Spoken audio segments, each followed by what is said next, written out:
I think the things that become important are what is it that it takes to attract effective and good CISO. Some of the things that are important is a security program that the company and organization is willing to invest in. Talented people understand everything may not be done, but the appetite to do so and the appetite to invest to support it is important. So very tactically, these folks ask questions like, what's the headcount, what's the budget, and where's that going to head in the future? What that is code for is essentially how much are you going to invest in this? Having a point of view on that is important. Secondly, the visibility at the board and CEO level adds tremendous value to it. So if the CEO is, even though this person will probably not report to the CEO, is involved in that process and the board has influence on it, I think it sends a tremendous signal to the individual that this is an organization that's committed to it.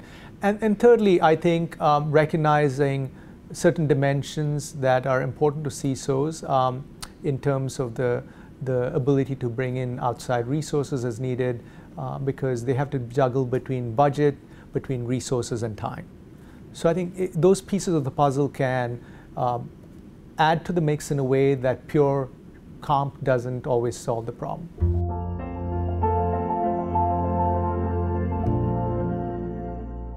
Fundamental level, there's a personal development element to it, which is giving them an opportunity to actually engage in the ecosystem, to celebrate some of their successes. Now, this is a delicate space.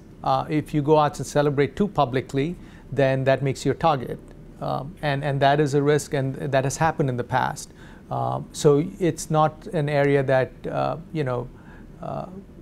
affords you the opportunity to go and give public recognition, but in ways of encouraging people, involving them in more business decisions, trying to bake in security on the front end of the business. So, for example, we're doing work with a large technology player.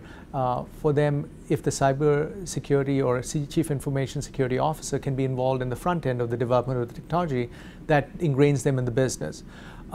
Lastly, I think you need to think about it in their own personal development. The typical tenure of someone in any role is about 3 to 4, maybe 5 years. And to think about what are the other roles they could take on within the organization that might be reasonable for them to aspire to. We're seeing some people aspiring to and becoming CIOs, but that needs to be done very thoughtfully and methodically, because there's a lot of other skills that they need to be groomed in to be effective.